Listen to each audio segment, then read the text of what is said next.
Bonjour Aurélie, Bonjour. merci de me recevoir au sein de Elixalp aujourd'hui. Nous sommes aperçus à Lyon fin 2023 lors de la conférence sur la spagyrie que vous avez donnée au sein de l'école lyonnaise des plantes médicinales et des savoirs naturels. Je t'ai contacté début d'année afin de t'envoyer une invitation pour une interview sur la spagyrie pour l'école suisse de naturopathie pour animaux. Je voulais te poser quelques questions. Tu as accepté, donc sans filtre, hein, donc je te remercie. Merci d'avoir fait appel à nous pour découvrir la spagyrie avec Elixalp. Je suis à l'écoute de tes questions et je vais essayer de répondre au mieux sur la spagyrie. C'est parti. Où sommes-nous? Alors là, on est en Haute-Savoie, près du lac Léman, un petit peu au-dessus de Thonon-les-Bains. Le labo est situé à Orcier, à 800 mètres d'altitude, donc on est entre lac et montagne. C'est un bel endroit reculé. Euh, voilà. Le labo est là depuis 30 ans, au col du Feu. C'est quand même aussi une petite chose, une petite parenthèse à noter. On est sur la route du col du Feu. Et donc c'est assez intéressant pour la spagyrie, vous allez comprendre après. Tu vas nous proposer une petite visite, nous faire découvrir comment tu travailles. C'est parti. Qu'est-ce que la spagyrie? Alors, la spagyrie, je vais essayer de faire court mais compréhensif.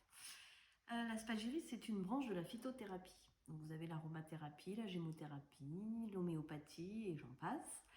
Et vous avez la spagyrie, qui est peu connue, effectivement. Ça vient de Suisse allemande. C'est Paracels qu'on dit qu'il l'a créé, mais je pense que ça existe depuis fort longtemps.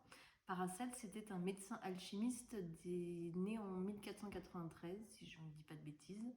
En tout cas, on va dire Moyen-Âge, dans les années 1500. On dit aussi dans la spagyrie, dans les écrits, que Hildegarde avait déjà pas mal travaillé sur cet aspect-là. Alors cet aspect, c'est-à-dire que on va travailler avec les plantes et ses signatures, la signature des plantes et aussi surtout en alchimie. Donc c'est dur de résumer et de ne pas perdre le fil. Donc cette phytosphagyrie, elle est différente des autres puisqu'on vient donc extraire les principes actifs d'une plante médicinale, sauf que nos confrères, les autres méthodes vont extraire un seul principe actif. Dans la spagyrie, on va en prendre 3, suivant les recettes, suivant les labos, suivant les méthodes de faire, chacun a sa méthodologie. Mais le principe, c'est qu'on travaille donc l'alchimie végétale. Et dans l'alchimie, il y a 3 principes, le sel, le soufre et le mercure. Et donc, on va travailler ces 3 aspects-là avec nos plantes médicinales. Alors, pour travailler le mercure, c'est avec l'extrait alcoolique, donc on fait une teinture mère. Pour travailler le soufre, ça va être des aspects huile essentielle, qu'on peut aussi toutes les plantes n'ont pas d'huile essentielle, donc c'est quelque chose qu'on peut aussi tirer avec la teinture alcoolique, la teinture mère. Et puis ensuite, les sels, on va les extraire via la calcination, qui vont être les sels minéraux, les oligo-éléments. Ce qui est important aussi en spagyrie, c'est de séparer, parce que ça veut dire spao agero, c'est-à-dire en latin, spagyrie, spao agero, séparer pour réunir. Solver coagula, dissoudre pour rassembler. Donc, une fois qu'on a extrait nos 3 principes, l'idée c'est de les purifier, ensuite les réunir et de les monter, de les faire mûrir en fait. Donc nous on utilise, je vous ferai dans la visite, vous allez voir un petit peu en détail. Et de ce fait-là, on obtient une quintessence végétale et qu'on appelle aussi un élixir spagyrique. Et puis pour la petite parenthèse ou l'anecdote, un élixir, j'ai lu il n'y a pas très longtemps dans des vieux bouquins que ça voulait dire pierre philosophale.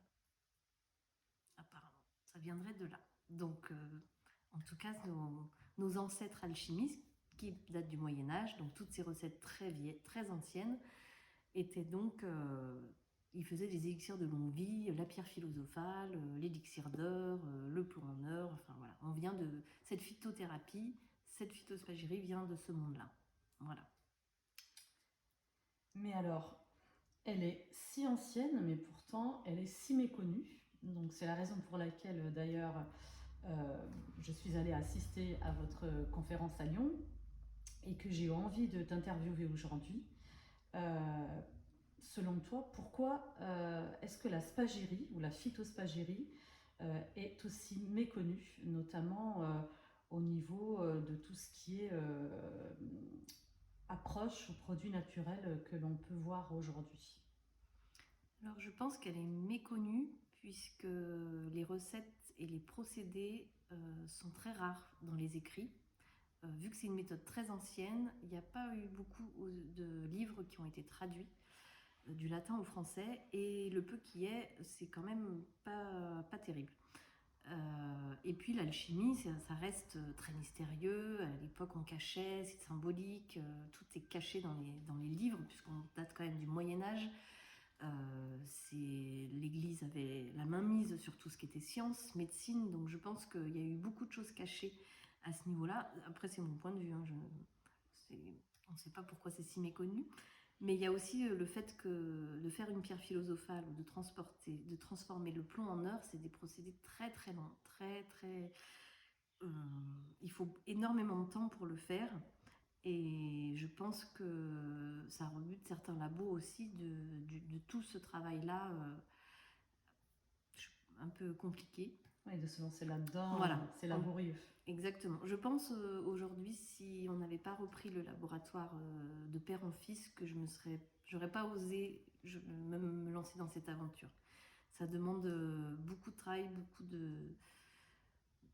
de savoir-faire, et c'est une grande philosophie aussi. L'alchimie ou la spagyrie, on est beaucoup sur un travail philosophique. Quand on est au laboratoire, il y a toute une méditation, alors sans rentrer dans des rituels ou des choses comme ça, mais il faut être le plus neutre possible. Voilà, il y a tout un. Est-ce qu'on peut dire qu'il y a une certaine spiritualité oui, dans la démarche? On peut appeler ça comme ça, une spiritualité, oui, oui. Puisque, en fait, quand on travaille l'alchimie, on travaille donc nos 3 éléments, soufre, mercure et sel. Et du coup, c'est vrai que je ne vous ai pas détaillé, mais le sel, c'est le corps physique, le mercure, c'est l'esprit, et le soufre, c'est l'âme. Et ce qu'on appelle l'âme, c'est un peu ce que d'autres appelleraient l'aura, ce que d'autres appelleraient le feu céleste, le feu intérieur, le médecin intérieur. En tout cas, on réveille l'âme pour connecter l'esprit et le corps, et s'aligner, s'harmoniser, et grâce à cela, guérir. Je peux utiliser le terme guérir, mais en tout cas, oui, guérir plus vite, on va dire. On est plus connecté. Guérir l'âme, on peut le dire. On peut le dire. Très bien. Alors, tu nous as parlé de manière schématique du processus, donc de cette alchimie végétale, puisque tu nous as parlé de séparer, de la calcination, de la réunion. Donc, réunir ce qu'on a séparé. Et puis, il y a une 4e étape qui fait aussi la spécificité d'Elixalp, qui est la dynamisation. Oui, c'est vrai. Après, c'est très important que une fois l'élixir terminé, il ait un temps de gestation, on va dire. Et donc, chaque labo a sa façon de faire. Nous, on le fait dans des couveuses, donc ce sont des boîtes que je vais vous faire découvrir. Et dans ces couveuses, elles peuvent rester jusqu'à 40 jours. Et parfois 3 fois, puisque dans l'alchimie, il y a 3 multiplications, puisque ce qui est aussi important en alchimie, c'est la découverte des œuvres noires, œuvres blanches, œuvres rouges. Donc ça, c'est toute une philosophie, c'est tout un travail. C'est vrai que je ne vais pas partir là-dedans, mais si vous voulez approfondir les sujets, on fait des formations vraiment spécifiques à l'alchimie, la spagyrie et toute cette philosophie. Donc ça, c'est possible de poser des questions sur vraiment le procédé alchimique plus tard. Voilà, et de se former vraiment au concept et à ce qu'est la spagyrie de A à Z. En tout cas, celle que vous pratiquez. Oui. Ou quelles sont les actions de la spagyrie sur l'homme, mais surtout sur les animaux. Et ce que je voudrais savoir, c'est comment l'applique-t-on? Est-ce que c'est uniquement en interne? Est-ce qu'on peut l'utiliser également en externe? Qu'est-ce que tu peux nous expliquer là-dessus? Alors là, c'est pareil, on va être sur de la phytothérapie. comme les autres, enfin comme les autres, au niveau des propriétés sur la pathologie du corps. Donc on va pouvoir soigner autant l'arthrose, des jambes lourdes, mais aussi des problèmes émotionnels, de l'angoisse, de la colère, des choses comme ça. Au niveau de la prise des élixirs, on est sur des compléments alimentaires, donc ça se dilue dans l'eau. Ça se dilue principalement, ce qu'on conseille, c'est entre 15 et 30 gouttes, mais ça peut être entre 1 à 30 gouttes. En tout cas, ça ne sert à rien d'aller au-delà, mais il n'y a pas de règle non plus, il faut s'écouter. Voilà, si le compte-gouttes, enfin, il y a les aléas de la vie, il y a les compte-gouttes qui ne sont pas tous faits pareil, voilà. Donc on dilue dans l'eau, on fait des cures souvent sur un mois de lune, donc on va dire entre 21 et 28 jours. On fait toujours une pause entre deux cures, c'est-à-dire qu'il faut laisser aussi le corps faire une pause avec sa plante pour pouvoir continuer. En général, on préconise donc 3 semaines, à peu près un mois, on fait une pause et on reprend. Ou on ne reprend pas, des fois ça guérit assez rapidement. On peut l'utiliser également en externe, donc à mélanger avec une huile végétale. Par contre, en externe, on va plutôt partir sur 3-4 gouttes. On ne va pas mettre 30 gouttes dans son huile. Donc autant sur les animaux, les enfants ou les adultes. Les enfants plutôt en externe, évidemment. Les adultes, comme je vous disais, plutôt dilués dans l'eau. Et les animaux, moi je préconise en pipette, directement entre 5 et 15 gouttes. Et sinon, ça peut être dilué dans l'eau de l'animal. Mais bon, en général, il y a souvent plusieurs animaux, donc c'est compliqué. Et vous pouvez aussi le mettre en externe sur les animaux. Les animaux sont quand même plus connectés, je dirais, plutôt, et plus réceptifs. Voilà, c'est ça le bon mot, plus réceptifs. Donc, pas trop chargé. 30, ça fait un petit peu beaucoup. Bon, sauf si c'est vraiment un gros cheval de trait ou une vache ou des choses comme ça, on peut y aller un peu plus. Mais toujours commencer petit à petit. Si on voit que ça réagit, on peut augmenter les doses, mais on part sur 5 gouttes et puis on voit comment ça évolue. Est-ce que l'alcool s'est évaporé ou est-ce qu'il y a encore de l'alcool dans les élixirs? Alors, nous, dans nos élixirs Elixalp, il y a de l'alcool. Donc pareil, il y a plusieurs labos, plusieurs recettes.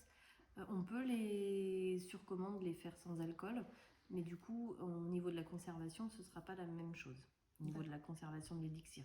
Nos produits sont déjà dilués à 14%, et comme on les dilue dans l'eau ou en voie cutanée, on peut déjà réduire considérablement le taux alcoolique. D'accord. Pour quels troubles peut-on préconiser chez les animaux, par exemple? Alors, du coup, j'ai préparé 2 exemples. Par exemple, un animal qui va aboyer excessivement, qui est tout le temps, on va dire, un peu en colère. En tout cas, moi, quand je le vois aboyer de cette manière-là, je sais ce que... Alors, anxieux, mais un peu en colère Enfin, un angoisse colérique, quoi, on va dire, peut-être. Donc, par exemple, pour ces animaux-là, on peut avoir Moi, j'ai regardé un petit peu, et on peut avoir de la chicorée, de la vigne rouge, ou après, nous, on a des recettes, des complexes qui sont pour des maux MAUX assez communs. Donc, c'est vrai que l'angoisse, l'anxiété, on a pas mal de complexes, une gamme en gémothérapie, ou en ayurveda, ou en plantes classiques, du coup, pour soigner tout ça. Et le deuxième exemple, je suis partie sur l'anxiété de l'animal par rapport à l'absence de son maître ou un nouveau venu dans la maison. Et là, les plantes qui résonnent sont le noyer, l'épine binette et le pin sylvestre. Après, je travaille beaucoup les plantes en radiesthésie ou Enfin, c'est souvent sous forme de flash qu'elles m'apparaissent. Donc, je laisse parler la sorcière qui est en nous. Et voilà les plantes qui sont venues. Donc, elles ont toutes, chez nous en spagyrie, toutes les plantes, comme je vous expliquais tout à l'heure, je refais une petite parenthèse, mais on travaille beaucoup sur la théorie des signatures.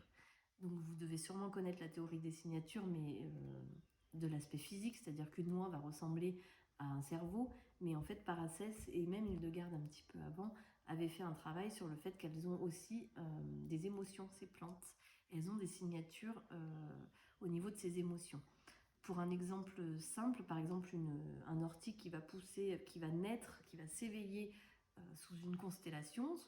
Enfin, nous, on a des thèmes astrales, on est né soit Lion, soit Verseau, soit etc. Mais les plantes, c'est pareil, elles naissent à une certaine... enfin, une carte céleste. Et Paracelse avait fait beaucoup de liens avec ça pour savoir si elle était plus jupitérienne ou plus mercurienne, etc. Et du coup, elles ont des caractères. Enfin, on a un thème astral, si on est lion, on a un caractère fort, si on est taureau, on fonce. Et ben les plantes, elles ont les mêmes signes astrologiques que ça. Et les alchimistes étaient aussi des astrologues. C'était vraiment lié. Donc, ça veut dire que notre plante, elle a une signature sur la pathologie corporelle, sur qu'est-ce qu'elle va soigner, mais aussi sur l'émotionnel. Et du coup, on a fait un bouquin, je me permets de le montrer. Enfin, Tony Serron avait fait le livre en 91, 92, qu'on va rééditer. Et à l'intérieur, il a pu noter, et avec les observations qu'on a fait au laboratoire, ce livre évolue tout le temps, et en plus on le réédite. Donc les observations de la plante, les observations au labo, comment elle se comporte à l'extraction. On a réussi à expliquer, par exemple, l'ortie est reminéralisant, va vous apporter du fer, mais aussi au niveau émotionnel, il va vous soulager sur des angoisses ou sur... on a des petits mots dans ce livre qui vont vous aider à porter des MOTS sur des MAUX. Et ça, c'est très important et c'est tout l'art de la spagérie. Alors, tu nous parles de Tony Serron. Qui c'est Tony Serron? Ah oui, c'est pas faux. Tony Serron, c'est le créateur d'Elixalp, qui a créé donc Elixalp en 91. Et c'est le père de Jean-Rémy qui a repris le labo, donc de père en fils. Jean-Rémy, avec qui je suis mariée et avec qui on s'est lancé dans l'aventure en disant ok, on y va, on reprend. Mais beaucoup de travail. Là, on a repris donc il y a 2 ans. Moi, je suis beaucoup dans les formations pour apprendre tout ce qui est philosophie. C'est très important parce qu'il a fait le parallèle avec les lettres hébraïques, la Kabbale, le tarot, j'en passe énormément. Donc j'ai tout ça à apprendre et en fait au début j'étais là mais il me parle chinois, qu'est-ce que c'est que ce truc alors que je venais vraiment de la phyto et des plantes. Et plus j'apprends, plus je me rends compte que cette philosophie elle est générale, autant sur la médecine chinoise, sur l'Ayurveda. On parle tous le même langage d'écouter son cœur, son intuition, d'être dans le moment présent. Et du coup plus j'apprends, plus j'en dévore. Voilà. Alors, je vais te parler également d'un projet récent que vous avez lancé au mois de mars 2024, donc les semis 2024. Alors, je sais que vous avez votre potager et vous partagez la récolte de votre potager. Et maintenant, vous avez créé un jardin. J'ai bien aimé le terme. Vous élevez une 50aine de plantes médicinales et vous avez appelé ce projet Semis 2024. Est-ce que tu peux nous expliquer?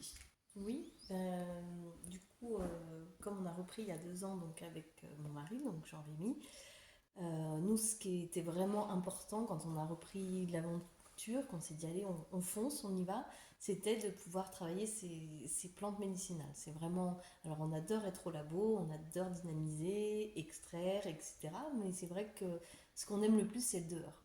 Donc on s'est dit on va refaire nos cultures directement proche du labo. Donc Tony, à 76 ans, est parti à la retraite. Ça fait très longtemps qu'il ne cultive plus les plantes. Il le faisait tout au début. J'espère qu'on aura un peu plus longtemps l'énergie. En tout cas, ça nous tenait à cœur dans notre couple de travailler la terre et surtout les plantes, puisque dans l'aspagirie, il y a tout un côté aussi philosophique et surtout amour de la nature, de travailler avec les 4 éléments, de travailler avec en fait le végétal et cette association entre le règne animal et le règne végétal. Le règne animal, j'appelle le règne humain également. Mais en tout cas, cette connexion de ces 2 règnes est très très importante en spagérie et de l'avoir poussé, de l'élever, comme effectivement on le dit, c'était très important pour nous. De l'avoir de la graine, d'observer la signature justement physique de la graine jusqu'à... Enfin, c'est vraiment, ouais, c'est une petite pépinière où on les voit grandir, où on les voit, on discute, on leur donne le biberon, ouais, un peu. Et c'est de cette manière-là où vraiment on rentre en première méditation, en première connexion, on prend des messages, on les observe.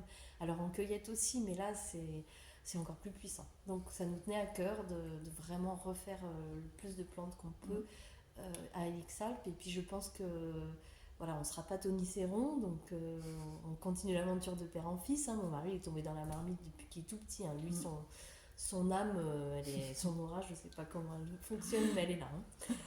Donc du coup, en tout cas, on voulait mettre aussi notre patte à nous, puisqu'on ne peut pas faire à l'identique. Et voilà, ça va être notre manière de vous transmettre tous les pouvoirs de l'univers et du végétal dans les élixirs.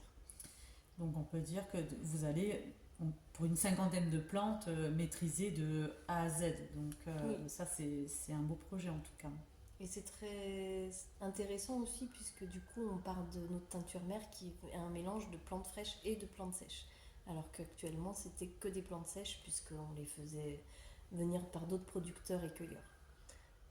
D'accord, donc il y a une dimension donc, de plantes fraîches qui n'existait pas avant. C'est ça.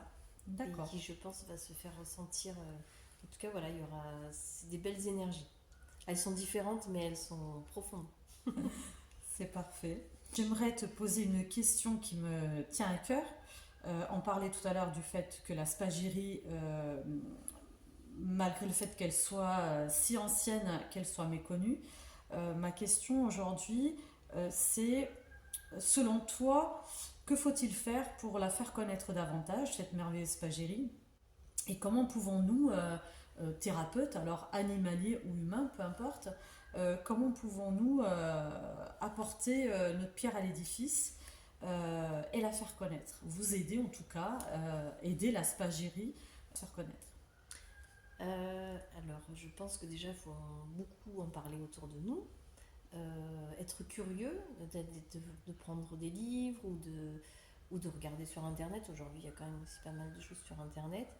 De tester, ça c'est important. Alors, pas forcément Elixalp, hein. En Suisse, c'est assez reconnu, vous en trouvez dans toutes les pharmacies. En Allemagne aussi, il y a des grands labos qui pratiquent la spagyrie. Donc, déjà, la tester, voir comment ça peut résonner en nous, en vous. Comme je disais tout à l'heure, Carmen, il y a des gens qui vont être très réactifs aux fleurs de bac, d'autres pas du tout, et d'autres qui vont plutôt aimer l'homéopathie. En tout cas, on a tous un métabolisme différent, donc je pense qu'il faut déjà l'essayer. Après, je rebondis aussi sur la question où tu disais que c'était méconnu. Il y a quelque chose aussi qui est important à soulever, c'est qu'on travaille quand même sur des pathologies très émotionnelles, euh, des grosses angoisses, des deuils, des gros chocs, et la spagyrie est quand même très puissante. Elle peut avoir des effets secondaires, c'est-à-dire qu'elle peut vous... euh, ça fait sortir, c'est du mouvement. L'alchimie, c'est vraiment une remise en mouvement dans le corps en passant par l'âme. Si vous n'êtes pas prêt euh, émotionnellement à se lancer dans la cure, ça peut être troublant. Au niveau des effets secondaires, ce que j'entends, ça peut être beaucoup d'écoulement. Donc comme ça crée du mouvement, ça se vide. Quand il y a des choses à extraire, elles sortent. Donc ça peut être un excès de sueur, ça peut être beaucoup aller faire pipi, ça peut être de la diarrhée, ça peut être et beaucoup de larmes, ça peut être de la bile. Quand il y a des gens qui créent des angoisses et qui mangent, qui veulent faire un régime, ça peut être beaucoup de vomir de bile. Donc il faut quand même faire attention. Il faut toujours être accompagné d'un thérapeute ou d'un médecin. En tout cas, voilà. Je pense que c'est aussi méconnu parce que c'est très puissant et qu'il ne faut pas faire non plus n'importe quoi avec la spagyrie et autres. Mais du coup, voilà, c'est bien d'en parler, mais c'est aussi bien d'être accompagné quand on rentre dans un processus de guérison avec la spagyrie. C'est pas juste un complément alimentaire. Donc en fait, ce que tu nous dis, c'est que comme pour d'autres soins énergétiques, j'en parle en connaissance de cause puisque j'en fais, il peut avoir ce qu'on appelle des crises curatives, des crises de guérison, des crises thérapeutiques. C'est trois expressions pour dire la même chose, où en fait le corps, le physique va réagir, où les émotions vont réagir, et on va pouvoir éliminer tout ça. Donc souvent ce qu'on appelle aussi une aggravation, mais c'est une aggravation temporaire puisque c'est la méthode, l'approche ou le produit que l'on a pris qui est en train de faire son travail finalement. Généralement ça peut arriver jusqu'au 4e jour mais rarement au-delà, et des fois ça n'arrive pas du tout même, tout se passe bien, mais c'est vrai de pouvoir en parler parce que ça évitera que le consultant s'affole, que ce soit pour lui ou pour son animal. Le fait d'être au courant que jusqu'au troisième ou quatrième jour, il peut avoir un emballement ou aux symptômes que tu viens de nous décrire. Alors tu disais c'est bien d'en parler, de s'informer, mais c'est quand même encore mieux de se former. Tu parlais tout à l'heure de formation. Alors ce que tu proposes au sein de Elixap comme formation? On en a beaucoup, puisqu'on travaille avec pas mal de thérapeutes différents, justement naturopathes, tarologues, astrologues, vétérinaires, chirurgiens, herboristes, on en a vraiment toutes sortes de profils. On propose un stage par mois à peu près. Et il y a plusieurs thèmes, donc il va y avoir le thème vraiment Kabbale, lettres hébraïques, le sujet tarot, le sujet kinésio. En tout cas, l'école qu'on a, qui s'appelle Epinoia, mais qui va peut-être, pareil, comme Tony est en train de partir à la retraite, il y a des nouveaux intervenants et on essaye de recréer un petit peu des choses. Et puis comme la spagyrie s'ouvre au grand public, on essaye de verbaliser un petit peu plus grand public, Oui. tout ça. L'école du coup Epinoia, donc elle est encore aujourd'hui tenue par Tony et Thierry. Donc Thierry il est kinésiologue et Tony vraiment philosophe et écrivain. Donc du coup on va apprendre vraiment l'alchimie dans tous les domaines. Ça va être acupuncture, ça va être tarot comme je vous disais, beaucoup l'ayurveda aussi, on travaille avec les chakras, les kundalini. Voilà, donc c'est beaucoup de thèmes différents abordés. Vous avez tout sur le site internet. Et c'est surtout la base alchimie spagyrie, c'est-à-dire que comment le processus alchimique peut intervenir en nous, règne animal, règne humain. D'accord. Voilà. Donc si par exemple moi je suis intéressée en tant que naturopathe animalier, concrètement il faut que je suive quoi comme formation? Si je vais sur le site internet, il faut que je m'oriente sur quoi? Alors le plus important c'est le stage de base. Le stage de base, il est assez intense parce qu'il est sur 4-5 jours, souvent 5 jours, mais au moins on vient en fait parler du début de l'alchimie, son histoire, qu'est-ce que c'est, etc. Comment on fait un élixir spagyrie, comment ce procédé manuel peut être fait de manière thérapeutique dans le corps. Et en fait, de toutes ces bases, on va également parler de médecine chinoise, on va aborder en fait tous les thèmes. Et c'est là où vous allez pouvoir choisir vous orienter sur un niveau 2, etc. Et ce qui est intéressant, c'est aussi qu'on va commencer, on fait des protocoles sur le corps. Donc pareil, avec plein d'outils différents. Et les gens soit utilisent leurs propres outils, qui sont déjà thérapeutes, soit les ouvrent à quelque chose de différent. Et voilà. Par exemple, moi j'ai refait, chaque année je refais les bases, ce stage-là, et la Kabbale me parlait pas du tout. Et là, je sais pas, ça a fait un flash et je me bouffe du bouquin de Kabbale depuis. Donc, voilà. Il y a un temps pour tout. Voilà. Il y a un temps où vous allez m'écouter, la spagyrie, vous allez dire, ouais, j'y comprends rien, laisse tomber. Et un temps où c'est aujourd'hui où je vais me mettre à l'alchimie. Voilà. Il y a un moment, ça va résonner, il y a un appel qui va se faire et il faut suivre et rester à l'écoute. C'est ça. Ce qu'on va faire maintenant, c'est que tu vas me proposer une petite visite du laboratoire. Est-ce que tu as juste un petit mot de la fin pour qu'on puisse conclure cette interview avant qu'on passe à la visite? Merci de m'avoir écouté.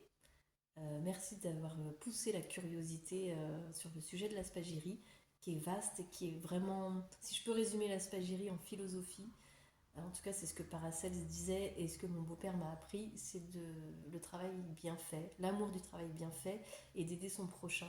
Et je crois que c'est les deux termes qui résument bien Elixalp, c'est-à-dire que je serai toujours à l'écoute des personnes qui viennent à nous, je serai toujours à l'écoute des plantes pour essayer de les travailler dans le respect le plus total. Et on essaye, en tout cas chez Elixalp, d'être dans le respect et l'éthique au maximum.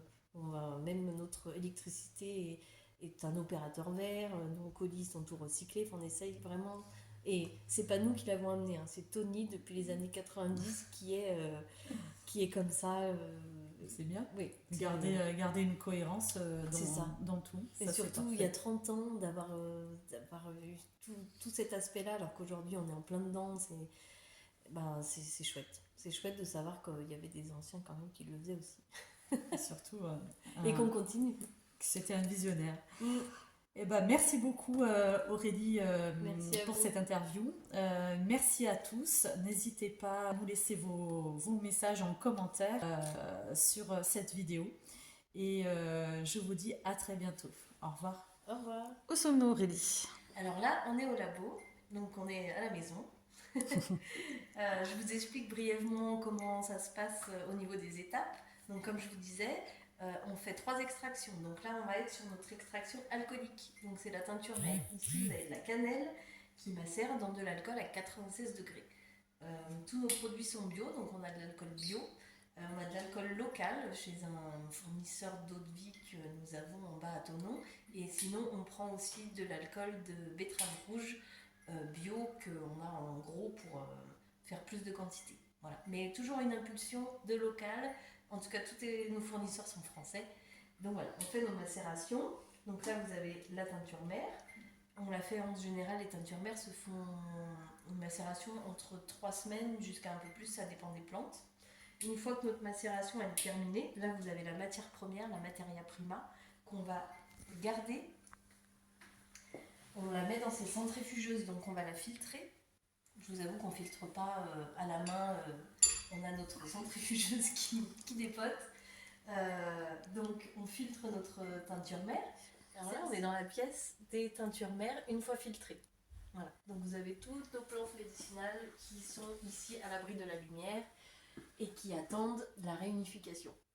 Ah, et j'ai de la chance d'être la première La à première pouvoir personne à venir ici en vidéo. pénétrer dans cette pièce merveilleuse. Alors c'est dommage, vous n'avez pas l'odeur, ça sent extrêmement bon. Et en plus, j'ai le droit de filmer. Alors, merci Aussi, beaucoup. une fois qu'on a fait la première extraction, donc qu'on a filtré, on récupère la matière première, notre materia prima, qu'on va calciner. Donc pour cela, on a tout ce qui est... Alors ça c'est vraiment en extérieur, on ne le fait pas au labo. On a aussi un gros four qui peut nous aider pour aller un peu plus vite dans les quantités. Donc là, on va réduire notre matière première en cendres blanches. Une fois qu'on a nos cendres, on va les laver, on appelle ça lavation. Donc on les met dans des ballons qu'on va... C'est un petit peu compliqué là aussi, ça c'est plus en détail. Mais en tout cas, on les lave avec de l'eau de rosée. C'est là où l'alchimie vient prendre aussi tout son sens, et les 4 éléments et tout ce qui est univers. Quel opère. Voilà. On doit les nettoyer avec de l'eau de source. Donc on a soit de l'eau de source, soit de la rosée. On a une petite quantité, ça peut être des pluies d'orage, des premières neiges. Donc c'est des choses qu'on stocke dans nos marmites. Aurélie, peux-tu nous expliquer qu'est-ce que c'est que cette boîte? Donc ça c'est nos couveuses. Comme on expliquait, c'est qu'il y a plusieurs modes d'extraction dans la spagyrie. Et ensuite, il y a une fois qu'on les a séparés, on vient les réunir. Et donc on vient faire travailler cette quintessence végétale en élixir. Et c'est la dynamisation. Donc la première façon de dynamiser, c'est les couveuses. Et c'est là où elle va rester 40 jours à température humaine. Donc on a une ampoule dessous,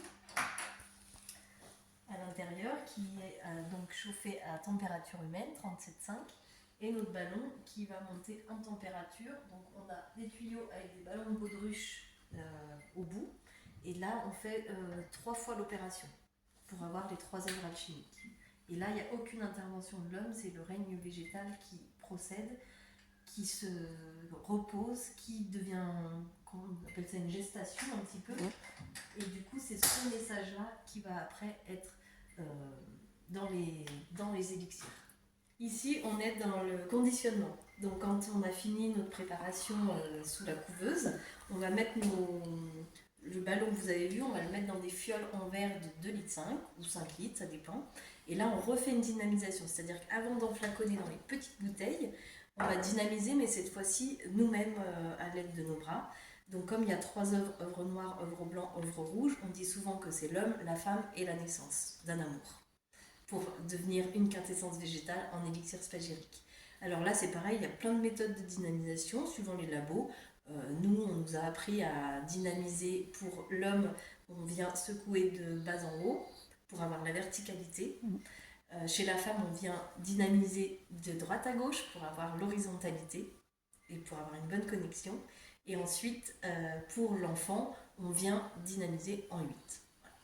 Donc on revient toujours sur cette étoile, sur la matière première et le feu secret qu'on vient réunir pour faire un élixir spagyrique. Une fois qu'on a redynamisé, on vient mettre notre contenant dans le... On a une machine qui vient nous aider. On vient mettre notre petit élixir dans les petites bouteilles. On a une machine qui vient nous aider aussi à sertir le bouchon. Voilà.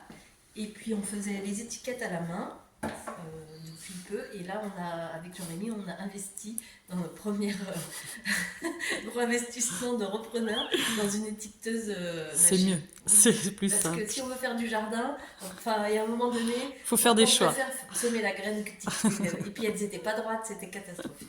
Alors ici, on est dans la partie colis.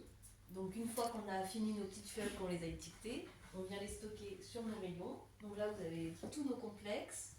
Ici, vous avez les planétaires. C'est la gamme que vous avez vue sur la vidéo qui était devant moi. Donc ça, c'est la plus ancienne. C'est les premières recettes que Tony a créées, c'est des petites bombes. Beaucoup sur l'émotionnel, donc on y va tranquille. On a notre gamme, on fait de la gémothérapie aussi. Donc ce qu'on vient rajouter aux élixirs spagyriques, c'est des graines germées de broncoli dans tous les complexes. Uniquement graines germées de broncoli qu'on fait aussi on fait germer au labo, ici sur place. Et on travaille aussi en bourgeons, donc les macérats glycéréniques bourgeons, qu'on se sert chez Phytofrance actuellement. Et là, je suis en train de commencer à cueillir les bourgeons et d'essayer de les faire nous-mêmes. Mais je ne sais pas si on va faire tout, parce qu'à un moment donné, on ne peut pas tout faire non plus. Exactement. Et Phytofrance, c'est très bien aussi. Ils sont bio, donc ils sont avec nous depuis très longtemps. Il y a une gamme Ayurveda aussi, qu'on est en train de tout revoir, parce qu'on travaille des plantes qui viennent vraiment à l'autre bout du monde, et c'est pas trop notre éthique avec Jean-Rémy. Donc on est en train de travailler avec des thérapeutes ayurvédiques pour nous apprendre à travailler avec des plantes cousines. Donc pour nous, on est persuadés qu'on a toutes des cousines locales, et puis surtout que nous, en tant qu'êtres et métabolisme, on a besoin des plantes qui sont ici et pas celles de là-bas. Exactement. Donc cette gamme est en train de voir un nouveau jour. On travaille dessus. Et puis dans le fond, vous avez toutes les plantes à l'unité. Donc on travaille 192 plantes, algues et champignons. Effectivement, on ne voit pas, mais sur les côtés, il y a plein de petits flacons. Voilà. Donc une fois que vous avez... on vend et sur Internet ou des prescriptions thérapeutiques. On est dans certaines boutiques, quelques pharmacies. Et du coup, avec Laetitia, ici, on vient... Bonjour Laetitia. Bonjour. Voilà. On vient donc recevoir les commandes. Il y a le côté comptabilité aussi, comme chez tout le monde. On vient faire nos affranchissements, donc on fait les colis, on vous les envoie. Voilà. Et puis on recycle tout, voilà, nos petits colis. On a une petite broyeuse avec tous les papiers qu'on vient chercher dans les entreprises aux alentours, ou nos propres papiers, nos propres déchets, on broie tout. On essaye d'être recyclé au max. Nos petites tuiles n'ont pas de carton de suremballage autour. Voilà, on essaye d'être le plus minimaliste et le plus recyclé possible. Bon, c'est bien, c'est bon pour l'environnement. Ouais. Voilà, je crois qu'on a fait le tour de A à Z. De l'intérieur. De l'intérieur. On va aller voir un peu le jardin, mais bon, comme c'est le début du printemps, on est plutôt dans les semis. Et vous allez voir les nouveaux bébés. Voilà. Bienvenue dans le potager. On est en cours de conversion bio ici, c'est le potager pour nous, la famille. Et du coup, on est en conversion, donc ça va devenir, par exemple, les oignons, l'ail, la betterave rouge, etc. vont être et pour nous, la famille, et pour les souris, hein, évidemment, elles sont là aussi, et pour Elixal, donc pour les élixirs. Voilà. Et on est en train d'avoir la parcelle aux alentours, donc tout est en cours de construction, entre guillemets. Voilà, donc on est en construction de la serre pour faire les petits semis et élever nos petits bébés, qu'on peut aller voir si vous voulez. Allez, c'est parti.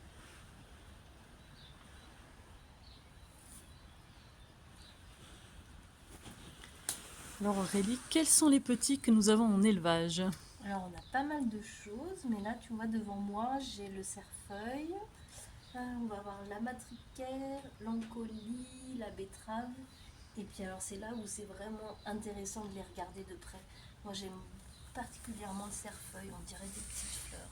Elles poussent par trois, la trinité, les trois œuvres, elles ont deux petites plus fines aux alentours. Et c'est là où on commence l'observation, les messages. On prend le temps, on leur donne de l'amour, on les caresse. C'est magnifique. Alors merci Aurélie pour cette visite extérieure. Donc j'ai pu faire connaissance avec les petits semis donc 2024, ainsi que le futur potager donc familial et également qui va servir aux élixirs. Tu as autre chose à nous apprendre? Alors là, c'est une toute petite partie du potager. On a encore une autre parcelle au-dessus. Et puis on a aussi des parcelles en alpage à 1300 mètres qui vont nous permettre, malheureusement, avec le réchauffement climatique, de continuer certaines variétés là-haut. Et c'est là-bas aussi qu'on va récolter en sauvage la pensée sauvage, la gentiane, la spirulodorante, les myrtilles, les framboisiers sauvages. Enfin voilà, il y a beaucoup de, on a en tout cas des parcelles à 800 mètres et des parcelles à 1300 mètres. Donc, surtout l'alpage, c'est en zone Natura, donc c'est très précieux pour nous. Bon, bah merci Voilà. beaucoup pour cette visite extérieure et pour cette précision, parce que tant qu'on peut, il faut favoriser les plantes locales Oui. et le Made in France. Merci. Merci de m'avoir écouté. Merci à tous.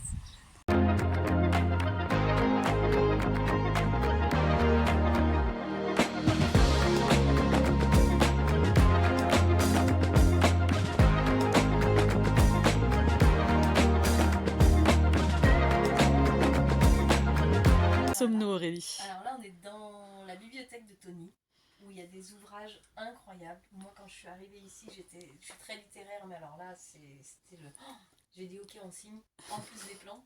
Donc j'en ai fait aussi mon bureau. Alors on va filmer que cette petite partie, parce que c'est le bazar, vu que c'est en train de devenir le bureau. Mais vous avez des œuvres vous avez des rayons sur l'alchimie, des rayons sur le tarot, la kabbale, sur l'anthroposophie.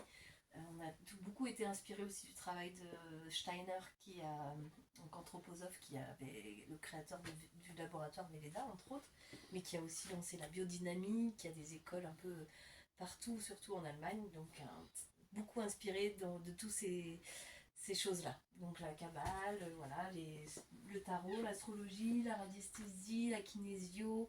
Ici vous avez la lithothérapie, enfin il y en a de partout. Et c'est une vraie bibliothèque.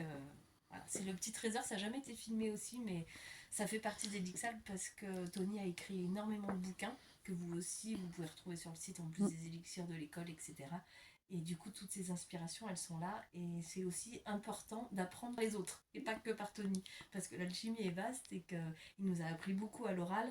Mais là, j'ai des trésors qui vous permettent de peaufiner un peu notre spagyrie à notre sauce. Eh ben, merci beaucoup. C'est vrai que je suis très chanceuse, effectivement, de rentrer dans la bibliothèque d'Elixalp et de Tony Serron, et j'en suis vraiment très flattée. Merci beaucoup.